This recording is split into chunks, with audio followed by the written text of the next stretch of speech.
യാത്രക്കാരനെ രക്ഷിച്ച വിജിത്ത് വീണ്ടും രക്ഷകന്റെ റോളിൽ. കഴിഞ്ഞ ദിവസം ഉച്ചയോടെയാണ് ഒരു പേഴ്സ് ബസ്സിൽ നിന്നും വിജിത്തിന് ലഭിക്കുന്നത്. ആരോ മറന്നുവെച്ചതെന്ന് വ്യക്തമായി. പേഴ്സിൽ പണവും ഒരു മൊബൈൽ ഫോണും ATM കാർഡും ഒരു ഫോട്ടോയും ഉണ്ടായിരുന്നു. ആവശ്യക്കാരെങ്കിലും വരുമെന്ന് കരുതി പേഴ്സ് സുരക്ഷിതമാക്കി. വൈകിട്ടോടെ പേഴ്സിന്റെ അവകാശിയെത്തി.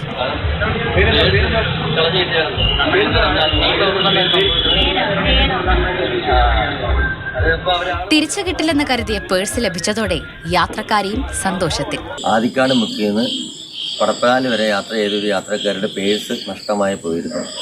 അത് ഒരു യാത്രക്കാരുടെ ശ്രദ്ധയിൽപ്പെട്ടു. അത് ഞാൻ ഓപ്പൺ ചെയ്തത് വൈകിട്ടായിരുന്നു. വൈകിട്ട് ഓപ്പൺ ചെയ്ത് നോക്കിയപ്പോൾ അതിനകത്ത് കുറേ ക്യാഷ് ഉണ്ടായിരുന്നു, ഒരു ATM കാർഡ് ഉണ്ടായിരുന്നു, ഒരു ചെറിയ മൊബൈൽ ഫോൺ ഉണ്ടായിരുന്നു, പിന്നെ ഒരു കമ്മലിൻ്റെ ഒരു ആണി ഉണ്ടായിരുന്നു. പടപ്പലാലിൽ വന്നു, അത് മേടിച്ചു. ഇതെല്ലാം ഉണ്ടോ എന്ന് കൺഫേം ചെയ്യാൻ പറഞ്ഞു. ഇതെല്ലാം നോക്കി അത് കൺഫേം ചെയ്തു. അത് മേടിച്ച് തിരിച്ചു പോയിട്ടുണ്ട്. യാത്രക്കാരനെ രക്ഷിച്ച നഷ്ടപ്പെട്ട പേഴ്സ് തിരിച്ചു നൽകിയ വിജിത്തിന് അഭിനന്ദനവുമായി മോട്ടോർ വാഹന വകുപ്പ് ഉദ്യോഗസ്ഥരെത്തി.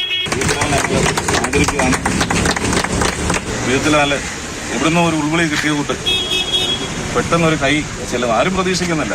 എല്ലാവർക്കും ഒരു ഉത്തമമായ ഒരു മാതൃകയാണ് കാണിച്ചിരിക്കുന്നത്. സോഷ്യൽ മീഡിയയിൽ ഇപ്പോൾ വിജിത് ലാലും അദ്ദേഹത്തിന്റെ ബസ്സും ബസ്സിലെ ഡ്രൈവറും വൈറലാണ്. മാതൃഭൂമി ന്യൂസ്, കൊല്ലം.